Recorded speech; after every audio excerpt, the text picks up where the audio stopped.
Road rage isn't a joke. It's not something to brag about or take lightly. Flipping off another driver might feel harmless, but you never know how they'll react. Maybe they're terrified, or maybe they're unhinged enough to retaliate. Today, we're reading 4 true road rage stories. One feels straight out of a movie, one is terrifying, one is unexpectedly hilarious, and the last one is so bizarre, it'll leave you questioning if it's even real. So, buckle up, settle in, and if you are ready, let's begin. I had this happen to me when I was in college. Let me start with, have you ever seen that film Duel by Steven Spielberg? Well, that plot happened to me. It was spring break, and I was living in Berkeley. My family lived in Los Angeles. I decided to drive down to LA since most of my friends had left for the break, and I had nothing better to do than just hang around. I had a very basic Toyota small truck. No air conditioning, no power, anything. Literally a 5-speed manual transmission, 4-cylinder, with probably around 100 horsepower, and a radio for entertainment along the way. I didn't have a cell phone, just a pager, and I decided to take the Pacific Coast Highway, or the 101, back to Los Angeles. It was more of a scenic route, with the coastline on the passenger side. It probably added about 2 more hours to my drive, but I thought it would be a nice, beautiful change to see our state's coastline. Well, about 2 hours in, I was driving on a cliffside, 2-lane road along the coast when I noticed a large truck tailgating me. It didn't have a front license plate. I pulled to the side several times to let him pass, but he never did.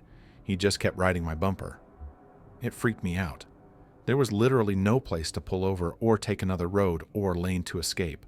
I was trapped on this road. I thought maybe I could outdrive him, so I began to speed up. The road was very winding, and I came dangerously close to going over the edge a few times. No matter what I did, I couldn't shake the large truck. About 90 minutes into this nightmare, I came upon a rest stop, or small park. I pulled in, and so did the truck. I noticed one other couple resting and eating their lunch there. I thought about asking for help, but I didn't want to come off as a deranged individual or freak them out. I noticed a payphone near the bathroom area, where the couple was sitting. I got out of my truck and purposely walked toward the couple, hoping to give the illusion I was telling them I was being followed. When I reached the payphone, I realized the phone cord had been cut. I looked down in despair. I started to get this deep, sinking feeling that I might never make it to LA. With the couple as my witnesses, I began walking toward the big truck.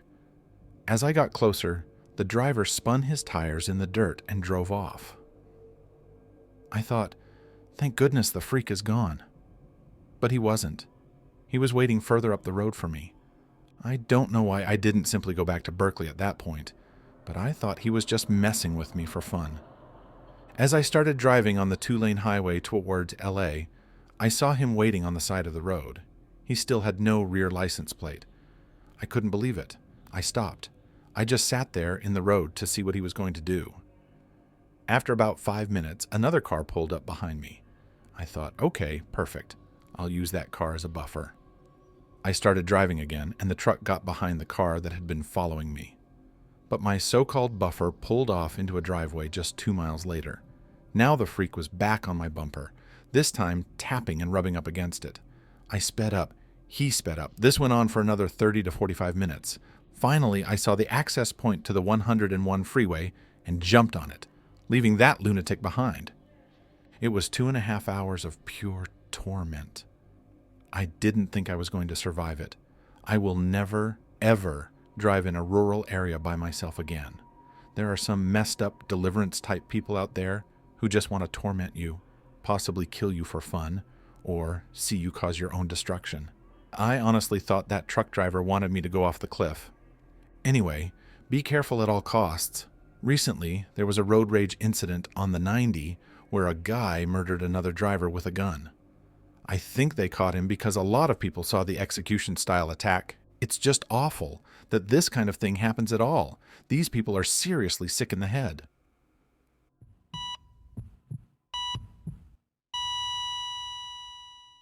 During the summer of 2017, my wife and I decided to take a week-long road trip down the Oregon coast from Astoria to Reedsport, and then through Roseburg to Crater Lake before heading to Central Oregon to see family.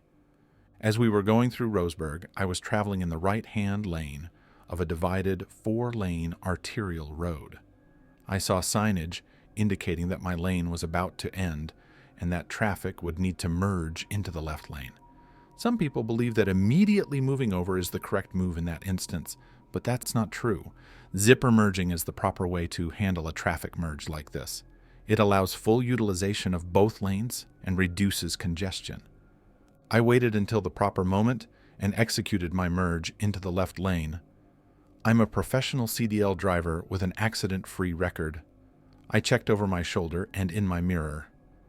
Additionally, my car is equipped with blind spot detection. I saw an opening with plenty of space to enter the left lane and took it. Immediately, I heard a horn honk. I checked my mirrors again and saw a light blue Honda SUV behind me. It wasn't off the road or even particularly close, so I didn't think much of it at the time. That changed when I went to make a right turn onto Highway 138 to head out of town to Crater Lake. The turn came up more quickly than I'd realized, so I had to shift over 2 lanes rather fast. When I checked my mirrors, I noticed the blue Honda quickly making the same lane changes. I thought it was odd, but didn't feel too concerned at that moment. As we headed out of town, I checked my rearview mirror a few more times and noticed the blue Honda pacing me about 1/8 of a mile back. It seemed like a coincidence, but I decided to test them. I sped up to about 30 miles per hour over the limit, reaching around 85 or 90 on a 2-lane winding forest highway. The blue Honda kept pace. Then I slowed down to about 15 under the limit, going around 40 in a 55. Still, the blue Honda stayed behind me. At this point, I was pretty sure I was being followed. I set my cruise control at 55 and decided to stick to my trip. Let them follow me, I thought. The blue Honda tailed us out of Roseburg for 50 miles, maintaining the same distance the entire time. At Forest Road 28, I made a sudden turn off the highway and headed into the woods. In hindsight, this was a mistake. My sedan was no match for their SUV with better ground clearance. I continued up the Forest Service Road for about 6 miles before the terrain became impassable for my car. The blue Honda was still right behind me. As I attempted to turn around in a clearing, the blue Honda sped up and appeared to be trying to ram me. I swerved off the road slightly to avoid them, but in doing so, I hit a large log sticking out of the bushes. At this point, I was beyond furious. My wife and our 3 dogs were in the car, and this person had just attempted to hit us with their vehicle. I stopped the car and jumped out, recording with my phone. I now saw it was a woman driving. I yelled at her, asking what on earth she was doing. She screamed back that I had cut her off and that I was a jerk. She then pointed her phone at me, yelling that she was recording as well. I told her she was out of her mind, got back in my car, and drove off. I had her license plate on camera and figured that was all I needed. I started driving back down the road at a fairly quick pace, trying to put some distance between us. One of my dogs actually threw up in the back seat from all the chaos. At one point, I noticed she was no longer visible in my mirrors during a straight stretch of road. Then I passed a gate the Forest Service closes in winter to keep people out of the area. I quickly stopped, jumped out, and attempted to shut the gate to slow her down. Just as I was swinging the gate closed, she rounded the corner and saw me. She sped up, aiming her vehicle at me. I realized she intended to ram me again, so I swung the gate as fast as I could. She must have realized she wouldn't make it through, but she kept accelerating anyway. The gate tore into the side of her SUV, ripping it open like a tin can. She stopped for a moment, but then she sped forward again and rammed my car's rear bumper. The impact caused the passenger side B-pillar to hit my wife's head, knocking her to the ground as she tried to get out of the car. At this point, I was enraged. I started recording again, capturing the fact that her car was in contact with mine and getting her license plate and face on camera. I helped my wife back into the car and sped off once more. This time, I saw a green Forest Service truck coming the other way. I flagged them down and explained that a crazy woman had tried to kill us and was still following me. At that moment, she appeared around the bend, accelerating toward us again. But when she saw the Forest Service truck, she slammed on her brakes. I asked the driver to radio for a sheriff immediately and told him I'd wait by the highway. This time, the Honda didn't follow me. I got back to the highway and finally reached a spot with cell service to call 911. I explained the situation to the sheriff and mentioned that my wife might have a concussion and needed medical attention. He told me to get back to Roseburg and said he'd call me later for more details. And that's pretty much the end of the story. My insurance claims are still open because the Douglas County Sheriff hasn't released the police reports yet. I'm not certain what happened to the woman, but I did tell the sheriff I wanted to press charges and be listed as a victim in any reports. In hindsight, I should have stuck to my original plan and continued on to Crater Lake, letting her enjoy the nice day and pay the $15 entrance fee to be mad at me from a distance.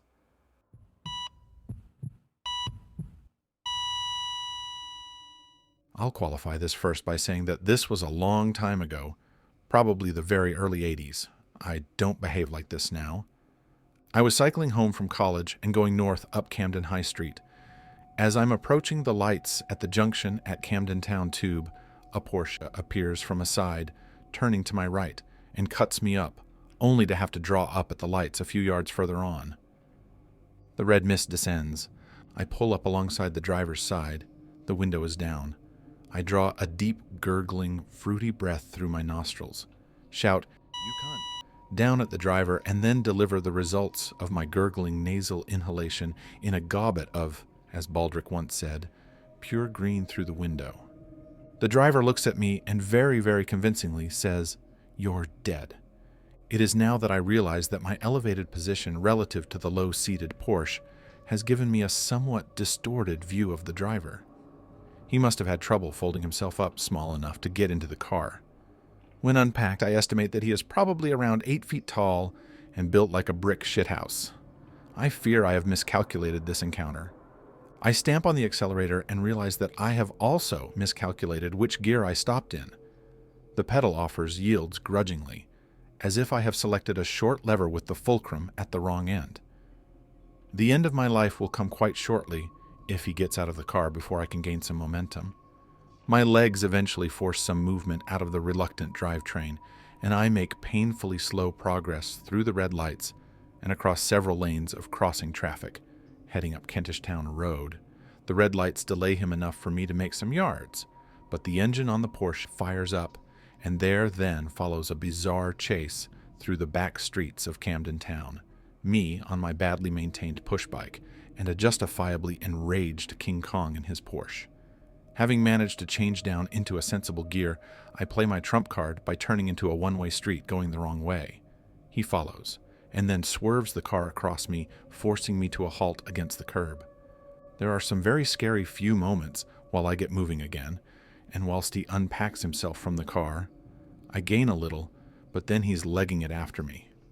I reckon he's within a few inches of grabbing the carrier on the back of the bike, at which point it would have been all over except for the kicking, which will ensure that I never graduate. However, as must be obvious, I did eventually make my escape and live to see another dawn. A few weeks later, I saw him pulled over at the side of the road with the police in attendance. But I didn't ever try that particular trick again. I keep the contents of my nose to myself, and I always make sure I stop in a low gear before engaging in an argument with car driver.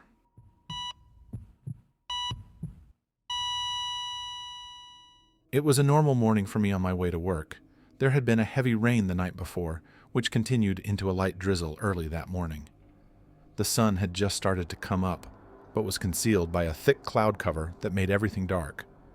It was a dark, wet morning. I was not excited as I got in my Subaru Outback and started off to work.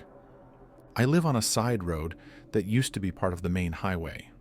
That is, if you can call the only road going out to the valley a highway.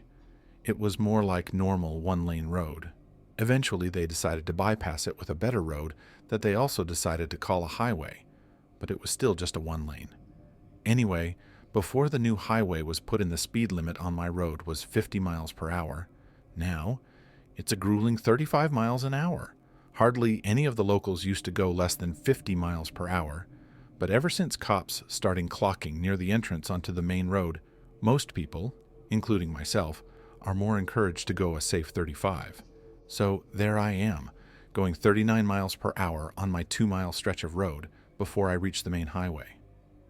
My dad always told me it's pretty safe to go 4 miles over the speed limit and not get pulled over. Of course, cops could still pull you over if they wanted to, but most won't unless they're being douchebags, which means they would probably pull you over even if you were going the speed limit anyway. I had just rounded the first corner after leaving my house when I see lights way in the distance in my rear view mirror. Even though the car was really far away, the lights were blinding. The idiot obviously had their high beams on. I sped up to a risky 45 miles per hour to try to keep them far, far behind me. The light kept glinting at my eyes and was extremely annoying. No luck. They sped up even fast and slowly approached me. No matter how much I sped up, they sped up too until they were riding my ass 5 feet from my bumper. It was a huge white pickup truck, but I couldn't see anything else like the driver because those goddamn high beams were still on and blinding the hell out of me. I hunched over to keep the light out of my eyes from my rear into side view mirrors. I sped up even more, to about 55 miles per hour, but they were just hugging my ass so tight they didn't seem to care how fast I went. I was getting really goddamn mad by now. I thought about how it was probably some stupid-ass yuppie teenager who was just being a dick for the fun of it. After we got on the main highway, I slammed my gas to accelerate up to the speed limit as fast as possible to try to get some distance. I succeeded temporarily, gaining about a football field of breathing room. But sure enough, 10 seconds later, this asshole was right on my bumper again. If I even tapped my brakes, I'm sure he would have bumped into me. I decided to do something stupid. There was a very sharp turn coming up, the kind that used to have those big yellow signs with the black turning arrows on it. However, those signs were partially obscured by overgrowth, and most people don't pay attention to them anyway. I sped up to about 50 miles per hour, which was as fast as I was comfortable taking that turn without losing traction. I didn't really think what would then happen would actually happen. The asshole in the pickup truck matched my speed, but instead of taking the turn, his tires slid out, and he went straight into the guardrail at 50 miles per hour. I had just enough time to look in my rearview mirror and see the truck flip the guardrail, spinning in the air as it flew over the edge of the cliff. I didn't see it land, but I heard it. It was a very long fall to the bottom of the valley, so I was pretty sure they must be dead. I called the police on my cell phone and told them I saw the car in front of me go over the guardrail, then continued on my way to work. I didn't say a word to any of my coworkers about what happened. I'm sure I was out of it all day, though. All I could think about was what had happened. Near the end of the day, one of my coworkers in the cubicle next to me started screaming his head off on the phone. Everyone in the office got up to see why he was flipping out. One of his friends approached him and told us later that the police had called him at work to tell him his wife and kids had died in a car accident that morning. I didn't say anything. I was just afraid to death that the police would tell him who called them about it in the first place. I didn't know what to do. Fast forward about a year. I'm still working at the same company, but the guy whose family I probably got killed was sacked. He was a complete wreck. He was drunk at work, and he finally got fired when he left an open bottle of gin on his desk. He never knew I was involved in his family's accident, and I was relieved at that point. I was just going about my day normally again when one of my coworkers called me over to the printer. "Is this yours?" he said. It was an email someone had printed off. I read the heading, and it was to me. The sender's address was the address of the guy who'd gotten fired, and all it said was my name in all capital letters. This freaked me the hell out in more ways than you can imagine. First of all, he shouldn't have been able to send the email since you can only access company email from inside the building, which has security. Second of all, if he didn't send the email, that means someone else knew. I started to get real paranoid after that. I stopped talking to people, didn't eat much, didn't sleep much. I even bought a Magnum revolver that I kept under my bed. About a month after that happened, I got an envelope in the mail with nothing on it except my name in handwritten print. Inside, there were photographs of a woman, a teenage girl, and a little toddler. Their eyes were all cut out with scissors or an X-Acto knife or something. The words "you" were scribbled across every single photo with a red pen. I freaked out at this. I didn't know what to do again except hide in my house all night with the lights on and the doors locked. I knew I couldn't tell the police. I couldn't tell anyone. Finally, I decided to try to contact the guy to explain as best I could how it wasn't my fault. I went to HR the next day and asked them if they knew the guy's address or phone number. The lady at the desk frowned at me and said, "Oh, I'm so sorry, I guess you didn't know. He hung himself a month after his family died. It was so tragic." I don't know what expression this made me make, but it shut her up immediately as she stopped talking and just looked at me, scared.